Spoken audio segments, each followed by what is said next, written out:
Hi, my name is Russell Lucas. I am a theatre maker and I interview other theatre makers. So I wanted to get Enrique onto the channel to talk about virtual theatre. It's not something I've heard too much about and I wasn't really sure what it was. Um, and so we talk about what its ideology is, where it's going, how will the actor and the writer respond to this new genre of live performance. Click to subscribe and do enjoy. Hi Enrique, how are you? Hello, how you doing, man? Good. Cool. I'm in my new flat, so yes, really happy, really Well, happy. yes, you've just moved. Congratulations on moving. Thank you Thank you. for coming on the channel. You're going to talk about the term or the new part of the industry called virtual theatre, which I haven't really heard much about before. So that's why I wanted to get you on the channel to educate me and other people about what virtual theatre is. We'll get to that in a moment. I'm getting everybody I interview to talk about who they are, how do they define themselves. So how do you define yourself now in the trade? I know you're a lecturer as well.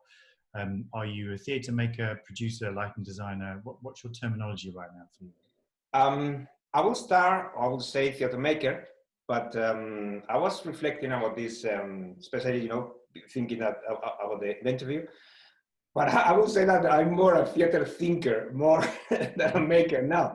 I've still tried to be active, of course, I'm still doing my practice, but, especially the last 2 years, I've been so busy at work, at university that, I'm more theater thinker, in the sense of trying to think, what we do, how we do, and why we do certain things, and what we can do better, and how this will evolve in the future, all this stuff, because that's what university should do anyway, shouldn't be just depicting what is the state of the industry. You should really try to go further, because we are training the guys who are going to be in the industry for the next 40 years, 50 years. So, that's the thing. So yeah, I would say theater maker, but sometimes theater thinker. Okay, cool. So yeah, like a theatre educator, theatre intellect is lovely. Yeah, I've never had anybody like that before. So tell us a little about some of the work that you've made in the past as well. What's the, what is it? Theatre? Has it been on screen? Was it here? Was it in Spain? It was, a bit of a mix of everything. I started in Spain. I started quite late because first I started as an aeronautical engineer. I studied engineering, aeronautical engineer. I was system structure. I was working in Airbus, in British aerospace, APA systems. So that's what I started, long time ago. But back in Spain when I was 26, so I started doing drama as well, and then I completely got into that.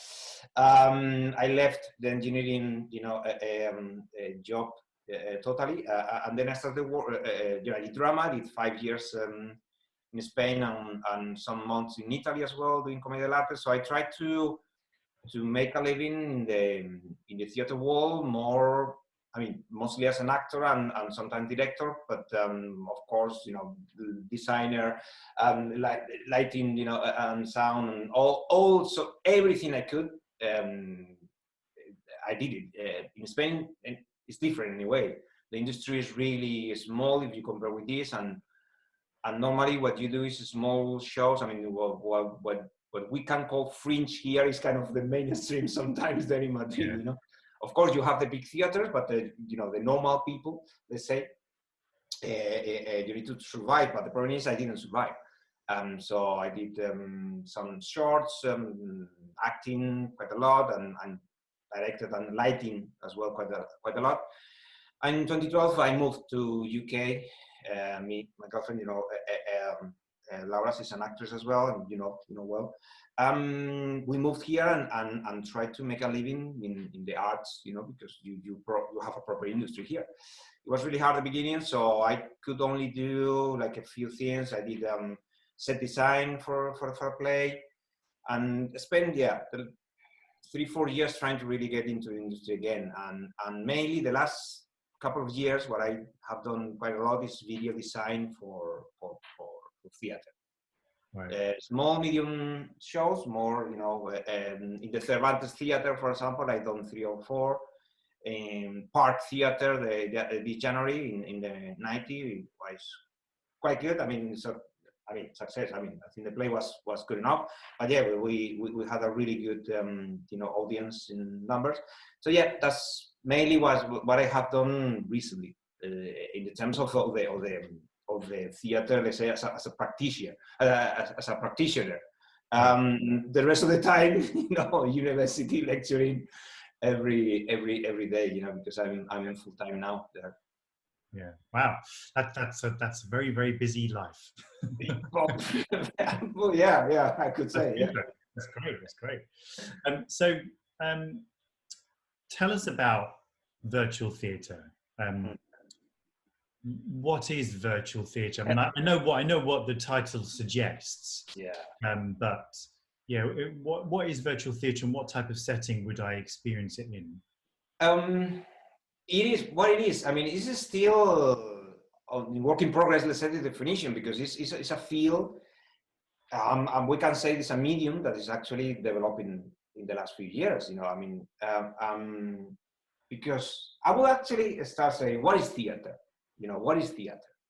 How you can define a line between one medium or the other? That's the question, first of all. So I think I told you via email. One of the first person to actually talk about virtual theater was Artaud. Artaud in 38. In his book, he talked. Obviously in a completely different environment, or in a completely different definition, but he was talking about virtual theater. No, it's we. So in a sense, we theater people, we always have played with things like immersion, like how you perceive, how you evoke things in the brain of the audience, how the audience can put themselves in a completely new environment. You can put pictures in the head so they can see different things. That's what theater is.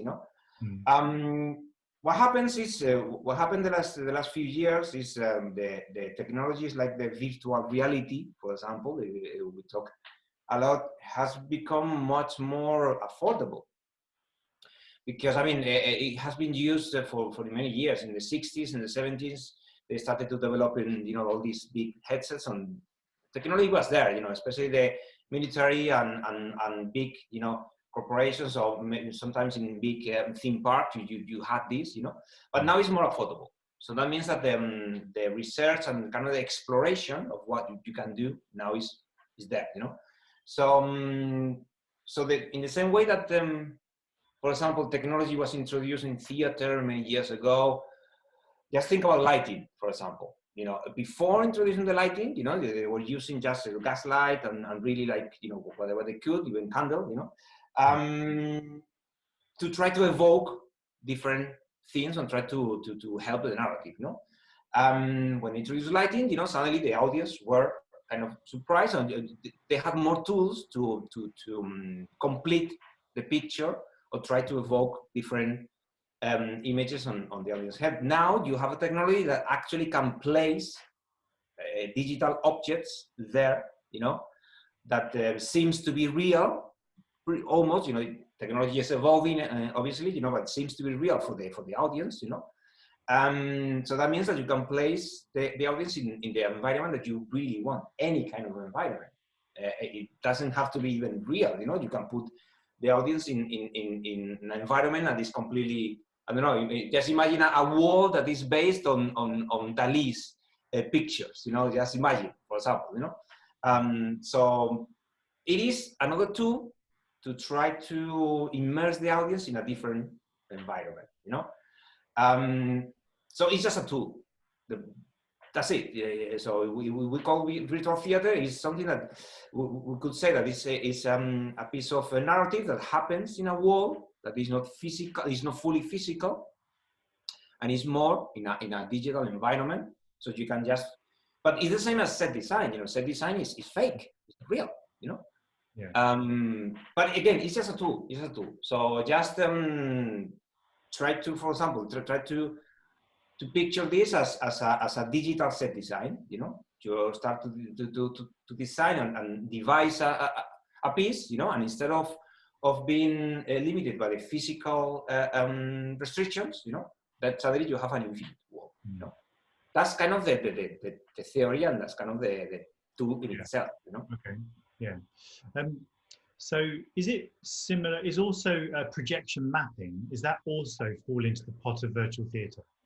Yes, yes and no, because again, what is actually theater? What is actually virtual? Yes, in the sense of when you use projection mapping, and again, we are developing all these kind of terminologies as well, because I will actually say that the projection mapping is augmented reality, you know, because you are playing with the physical reality, and you are transforming the physical reality, you know, with projection mapping.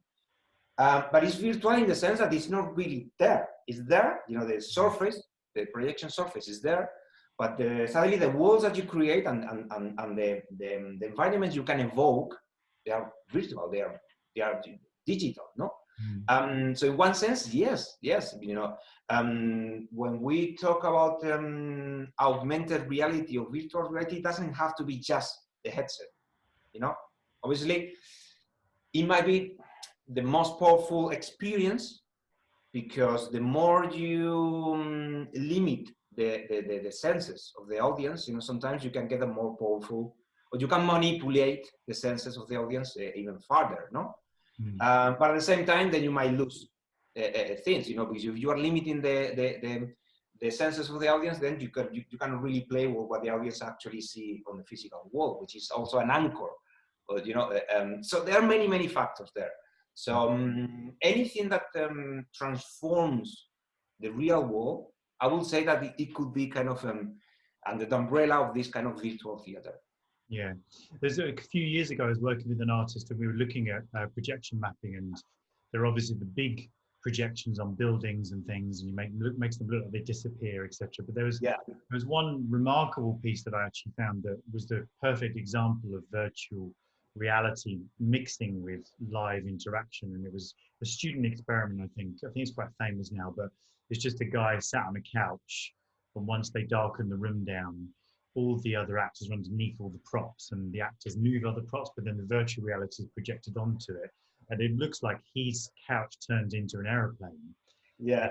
But the set moves with the virtual projections, with the projection mapping, and I was like, that seems to be the perfect partnership between projection mapping / virtual theatre with actual what I would class as regular theatre. Because about your question about what is theatre, and I was going to ask you the same, because my definition, and I get this terminology from my friend, and she says that theatre is illusion, and I think I add into that I think theatre is live illusion. Now, but what's theatre for you then? Is this theatre, virtual theatre, or is it just borrowing the term? I don't know. It's theater, because that for me, theater, for example, live illusion.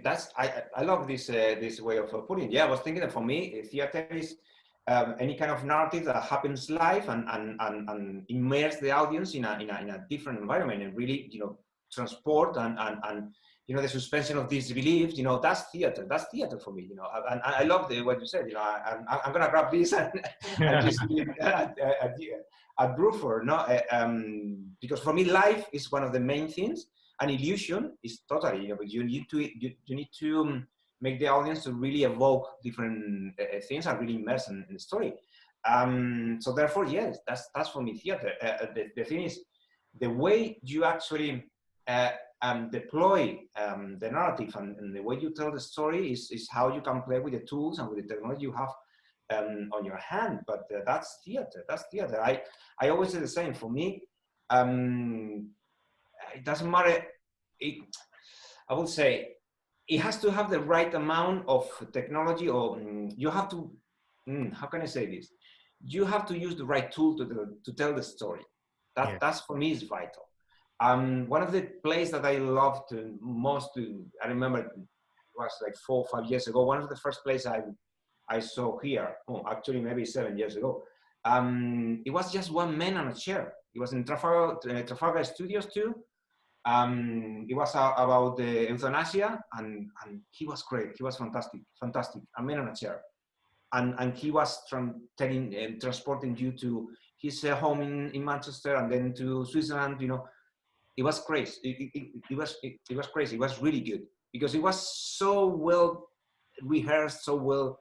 Everything worked together. Narrative and the actor, everything worked together. You know. But at the same time, you know, things like the dog, you know, the incident, you know, of the dog, you know, that's for me is brilliant, and it's full of tech and full of correction mapping, but all works so well that for me was brilliant, was great, you know. So with this again, you know, if you use the tool in another way, you really are able to immerse, and you're able to, you know, suspension of disbelief. You know, that's one of the main things. You know, if you're able to immerse the audience in the story and really engage and go with the characters, you know, all along the way, that's theater. It doesn't matter if it's a man in a chair or it's via digital objects and mixed with the real actors. You know, for me, it doesn't matter. You know. As long as you use the tool in the right way, you know.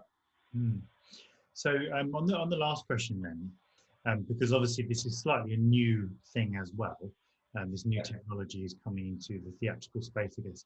How will it either work with writers and actors, or how can the whole system work? Because I think sometimes there is obviously we must welcome new technology into the theatre if the theatre is to survive, for sure.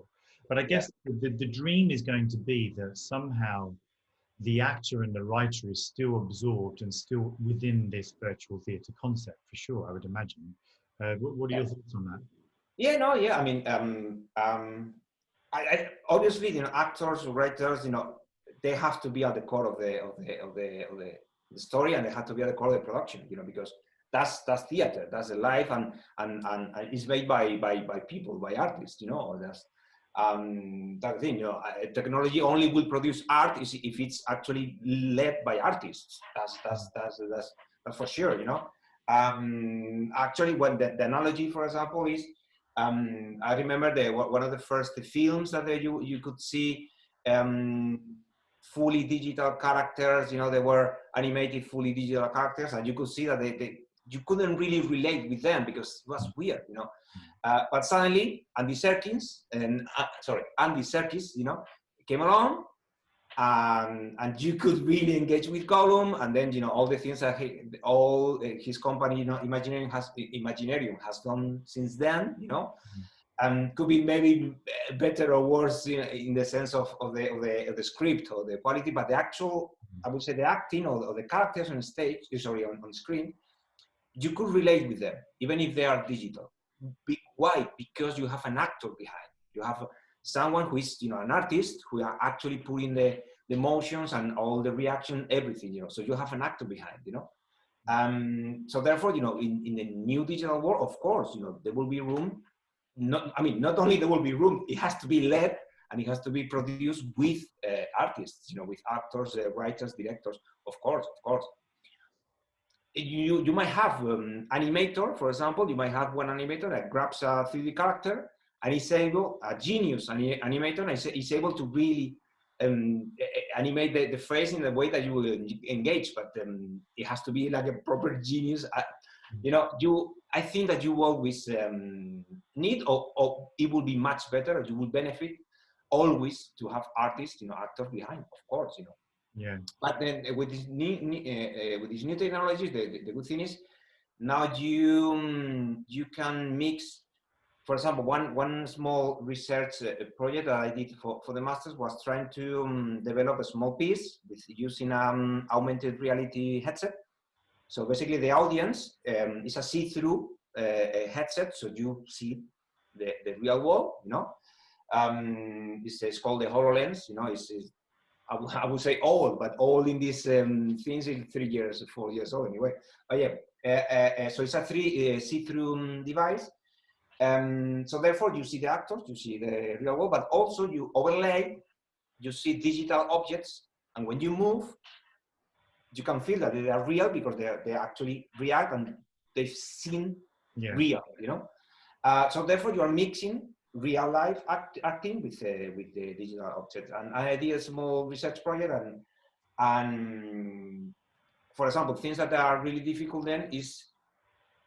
But again, we are theater people that we are used to this. You know, one of the problems was that obviously the actor, for example, is not able to really see what is going on. You know, but we actor, you know, we work with imagination. You know, when you are on stage, you don't really see. I mean, you don't really rely only on what you physically see. You always have your image in your head, and you are immersed in the story. You know.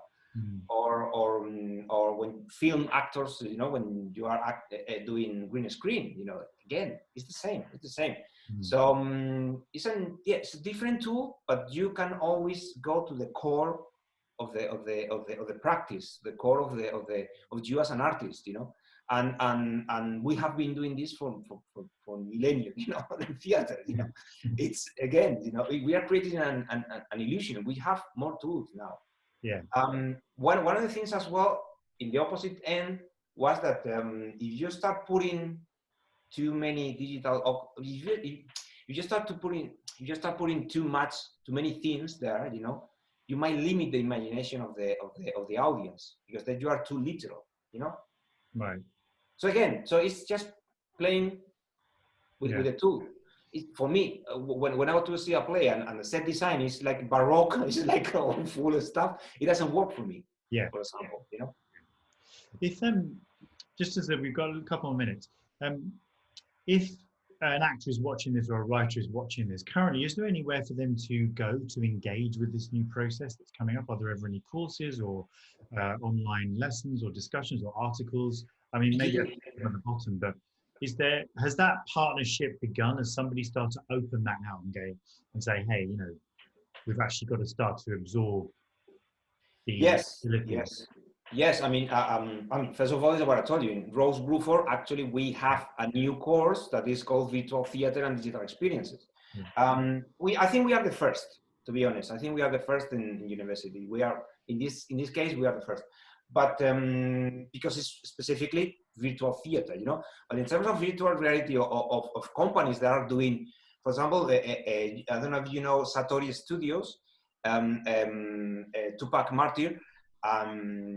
He's done a show that I couldn't go last year to Venice, but my colleague James, he loved it, and it's called, I think it was called Cosmos Within Us. I think Cosmos Within Us. So that's for example, that's a show, a proper, like a really well realized, because you know there was money behind that, you know, with mix of virtual reality, and then you have live acting. So people have started trying this, but you're right. In the terms of theater makers, of artists that want to engage with this, there are not really many platforms at all, in the sense of places to go. That's why we are at Bruford. We thought that it was a good idea to actually try to because we can see that it's a really interesting tool. But there are a lot of tutorials, all of articles about virtual reality, mixed reality, augmented reality, all of this. And the good thing is, the actual tools, the software tools, they're free. You can start from free. Because they were really smart, you know, because it's based on game engines, you know, what you use to actually create games, because it is a game in one sense, you know, you are in a world that you can interact and you can play sometimes, you know. So the software is for free. Obviously the headset, for example, if you want to try with a headset, then you need to, but they are not really expensive now. You can get for £300-400 and one that is really good and it's good enough. But yeah, hubs of actually, that could be a good idea. Maybe we can start really playing or try to organize some because I remember I used to go, you know, I need to stop anyway, last year, but I used to go kind of a gathering. They were kind of maybe 2 months or 1 month about VR, virtual reality, but it was nice, but it was too techy. It was about more business, more techy. Not about you know, storytellers, not about artists, you know. But you can find, I know Ravensbourne also had sometimes, you know, they were doing the VR, I don't remember now how it's called, but they are also kind of, because they have a film school. So yes, Yeah, we need to start creating these hubs. Yeah. yeah, fascinating. Well, we could talk for hours, really, couldn't we? Because this is such a new, fresh subject that I know very, very little about. But Yeah. it seems that we all need to watch the skies very carefully because it seems there's a new type of theatre coming, and we need Yeah, content. but exactly, yeah, but it's again new medium, new tool, but that's it. You know, theater has been there for 2,000 years, and it will remain there. You know, Yeah, yeah, we always say the same. Me and my friend James, you know, we are the same. I think, or we think we are in the same spot as the cinema was in 1900. You know, we're in the same spot. So it's a new medium. I think it's a branch, a whole new branch that they're gonna start. You know, but at the same time, it's not gonna kill any other art form because it's different. yeah. It's going to be Yes. very Yeah. interesting. Yeah, it's almost my brain now is saying, yeah, you're going to need theatre makers to help you with it now. Yes. That seems to be the source of it. And again, we could talk for hours. You know, I Yeah. think the theater makers are the best position to actually do the best VR products because when this started, it was mainly gamers and filmmakers. You know, Yeah, exactly. but filmmakers, they're great, but they are used to thinking 2D. But Yeah. theater makers, we are 3D. We are space. We are environments. You know, Yeah. Oh, so definitely. we are. You Yeah. know. A longer conversation one day. Okay, cool. So I'll get some links off you actually, and I'll put them at the bottom of this interview for people to look at, maybe some video examples. But Yeah. thank you so much, Enrique, for giving No up. worries. Thank you, Russell. That was great. That was great. Always good to talk with you, man. Always. Thank you very much. See you later. See you later. Bye.